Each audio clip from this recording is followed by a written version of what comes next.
love, life, and lessons from the past. Only at Dear Mags FM with DJ Chin. Dear Flafus, good day, Arichin. Dear Mags FM, I believe na ang batang may pangarap ay batang star. Ako po si Josel Dante, Fulong Azo ang kadalasang tinatawag sa akin. Ako po ay isang pure-blooded Blaan na naninirahan sa probinsya ng Sarangani sa Malapatan.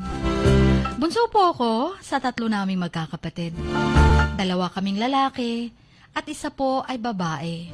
Yun ang aming panganay. First statement ko po na ang batang may pangarap ay batang star. Kasi lahat naman tayo nagsikap para makamit ang ating mga hinaharap sa buhay. Star, simbolo ng tagumpay. And to begin my story, Chin. Diba sabi nila, kapag makapagtapos ka ng sekundarya o high school, dapat ihanda mo din ang sarili mo sa kolehiyo o sa anumang unibersidad. Kaya lahat ng kaklase ko, halos sa NDDU ang kanilang gusto. Samantalang ako, nag-iisip pa kung makakapag-aral ba ako o hindi. Pero sumubok po ako sa entrance exams ng MSU SASE. Pero hindi ako nakapasa. Pero salamat na lang dahil may pre-university program or PUP para sa mga hindi nakapasa. Sabay po kami ni ate ko, nag-aral po siya sa Golden State, ako naman po sa MSU. Dahil sa hirap ng buhay, ang focus ng allowance ay kay ate. Samantalang ako, 200 pesos every week, dapat makasya ko yan sa isang linggo. And sad to say, kulang talaga. Si ate huminto sa pag-aaral dahil nga di kaya ni mama at papa. Dahil sa totoo lang, pagsasaka ang tangi naming hanap buhay at maintenance sa mga lupain na naisangla. Kami po yung nagmi-maintain. Pero ako nagpatuloy ako. Kahit alam kong hindi na kaya ni na mama at papa. Diskarte na lang para maiahon ko ang isang linggong pagtitipid. Kay dali ng panahon, Chin. Dahil ako ay third year college na. Umusad kahit mahirap talaga. Magi, malunggay, minsan nga asin kung wala na talaga. Basta third year ang dami ng babayarin dahil may mga research na at kay daming ipiprint. Gusto ko sana mag-ask ng help kay mama. Pero alam kong wala pa rin siyang ipapadala. One time nga, Chin, si mama, may 100 pesos siya. Pinadala niya pa sa akin sa Palawan Pawn Shop. Sa sobrang hiya ko, halos hindi ako makapunta sa Palawan Pawn Shop. Pero okay lang, importante, may pambili ng bigas. Year 2019, fourth year college na ako. Graduating student na daw, so hindi pa sure. Hehe. June 10, 2019, schedule ng aming pictorial. Halos lahat excited. Sobrang abala kasi nga malapit na ang graduation. Schedule sa pagkuha ng gate pass. Hindi ako nasali. Wala po yung name ko sa list of graduates. Ang rason po, wala akong pambayad sa print at di po natapos yung thesis ko dahil wala akong pamasahe sa pagkonduct ng aking research studies. Isa sa mga moments na na-disappoint ko ang family ko, Chin. Dahil hindi ko nagawa yung best ko na makapaso sa entablado kasama ang mga magulang ko. Sobrang sakit po. May toga na akong nakaprepare na sana. Pero sad to say, hindi ako nasali sa mga batch ko na nakapagtapos sa year 2019. Ang batang masayahin nun ay puno na ng kalungkutan. Hopeless na at nag-give up na. Pandemic na that year at hindi ako makapag-enroll. Hanggang sa nag-stop na ako within 2 years pa. Sayang po talaga. Dahil isang subject na lang sana para makapagtapos na ako sa kolehiyo. Year 2023. Nag-work ako sa KCC bilang stockman. At nakita ko po ang chairman namin sa Filipino, si Ma'am Debbie Cruspero.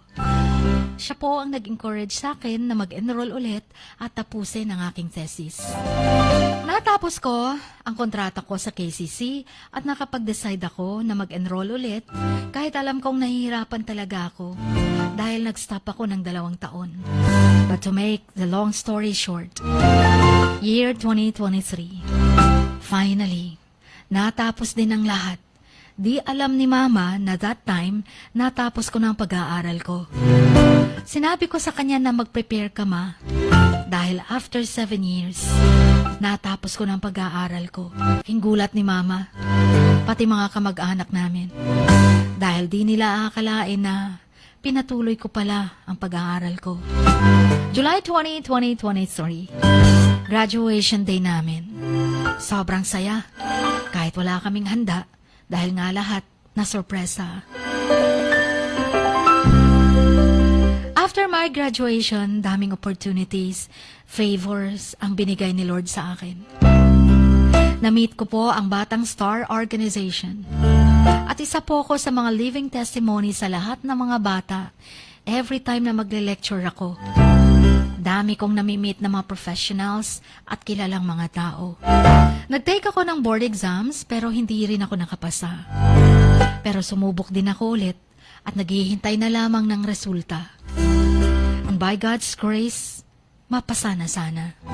Hanggang sa nakapag-work ako sa LGU Malapatan bilang staff sa isang konsehal na si Sir Ruben A. Sumbo Jr. Daming opportunities talaga. Basta pure yung heart mo sa pag-serve at pag-help sa iba. Year 2025, coming year 2025. Isa po ako sa mga IP youth na magre-represent sa Singapore para sa tribong Blaan. At isang pribilehiyo sa akin dahil hindi ko akalain na ganito ang pagtatransform sa buhay ko. God's grace talaga. 8 years sa kolehiyo. Nawala ng gana sa pag-aaral. Pero nagpursige para makamit ang mga pangarap. At tunay na ang batang may pangarap ay batang star. Kaya sa lahat po ng nangangarap, naway isa itong malaking challenge sa atin. Laban lang tayo. Special thanks to my family, ang Batang Star family, at ang Sumbo family, and UGF family. Salamat po sa pagbaba sa chain. Tuwata, Mifat, Ge, ang inyong kamags. Fulong, Azo.